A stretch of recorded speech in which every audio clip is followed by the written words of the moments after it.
My 5,000 euro house has turned into a massive community project. The house itself only has 3 rooms. The basement, first floor, top floor. But they're all only about 14 square meters. That's why I had the idea to bring the excavator up behind the house and flatten out this section for a new 34 square meter terrace. I wanted a concrete floor, but that just wasn't possible, so we drilled 15 holes that were going to hold underground concrete pillars. Those pillars would hold up a wooden deck. But the manpower to pour all of that concrete by hand was going to be immense. So early in the morning, I got 6 neighbors together to get the job done. Nice chair! The plan was simple, but wasn't going to be easy. Just wheelbarrow over the mixed concrete to a hole and pour it in. Do that over and over again.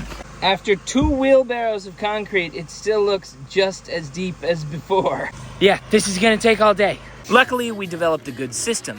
Igor and Ivana on the concrete mixer, Kresho and his son-in-law Martin on concrete transport, and Mladen and Patrick making sure that the concrete was level and even. You see, the concrete pillars needed to come just a little bit above the ground so the deck would be floating a bit. You definitely wouldn't want wooden planks just sitting in the dirt. It was important to me to get this section done as quickly as possible because I have all of these people coming up here all of the time and there's no place for any of them to hang out. This is going to be an excellent place to have a barbecue. That takes a lot of arm strength. Eventually, we ran out of gravel and had to make a trip down below to get more. When I was down, a new team of workers had arrived to set up scaffolding on the house. These are the guys who are going to do the facade. Unfortunately, I had not planned that out so well, and there was no way to get the scaffolding up the hill. They came up the hill to assess, and now we have a perfect game plan for when they come back.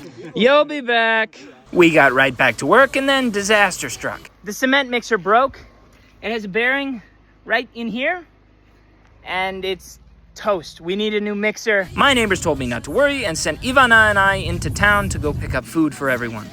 I was gone for about 30 minutes, and when I came back up the trail, there was a new cement mixer. Of course, they called a neighbor I do not know and have never met, and he gave us his cement mixer right away to use. At this point, the sun was high in the sky and there wasn't much shade, so we went into the cellar, made a makeshift table, and had lunch. It wasn't the best of conditions and we were all exhausted, but I think we still had a pretty nice time. Then it was back to work. This was the final stretch. We had to push through the heat for just a little bit longer, pour a few more wheelbarrows, measure just a bit more, and finally, the last one.